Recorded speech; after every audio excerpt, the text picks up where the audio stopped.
Cette exposition est consacrée à Jean-Pierre Blanche. C'est une exposition qui aurait dû normalement avoir lieu en septembre 2020 et qui a été repoussée. On est très heureux de l'organiser, de son organisation aujourd'hui. Donc c'est une première rétrospective, sachant que c'est un artiste qui est né à la fin des années 30, donc un artiste qui a plus de 70 ans de peinture derrière lui. Donc vous vous doutez bien qu'on n'a pas pu tout exposer, il a fallu faire des sélections. En tout cas, l'exposition réunit une soixantaine de peintures et elle revient sur ce parcours assez exceptionnel de cet artiste qui est installé dans le Grand Midi depuis les années 40. Il est arrivé du côté de Montpellier et après il s'est installé à Aix-en-Provence. Il a été longtemps professeur à l'école des Beaux-Arts de Marseille, professeur de dessin. Je pense que c'est assez évident quand on regarde cette œuvre, on le ressent très fortement.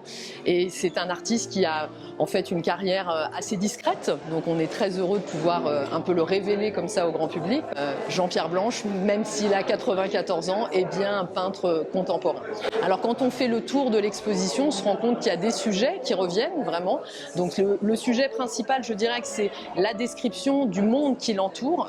Vraiment, Jean-Pierre est un observateur d'une finesse éclairante et qui arrive à nous traduire la sensualité du monde, à nous obliger à poser un regard en fait sur le monde. Et je trouve qu'en sortie de confinement, comme c'est le cas aujourd'hui, c'est assez merveilleux de plonger dans ces paysages, dans ces mers, dans ces portraits, dans ces hautes herbes, dans ces nuits, parce qu'on est comme rappelé un petit peu à notre, je dirais, notre humanité, puisque finalement on existe grâce au rapport que nous avons avec le monde. Et donc Jean-Pierre nous invite à cette conversation.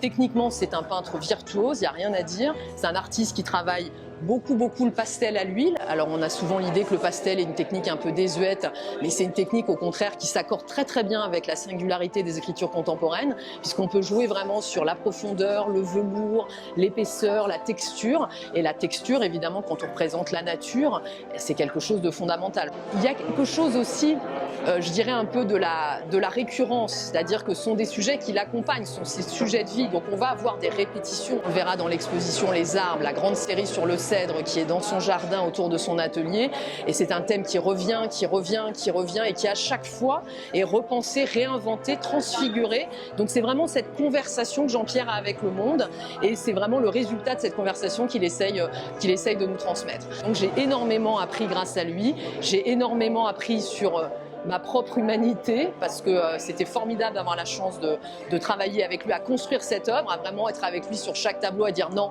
là c'est anecdotique, non, là on est passé à côté. Donc c'était une grande aventure humaine. Je suis très heureuse qu'on ait pu faire ce livre, qui sera ce qui restera de l'exposition, avec un essai du grand historien d'art Pierre Vatte. Je suis très heureuse de pouvoir défendre cette exposition avec mon public. Celui que je ferai demain. Parce que la peinture, c'est pas des tableaux, c'est une suite de pensées qui s'enchaînent. Et on a même souvent besoin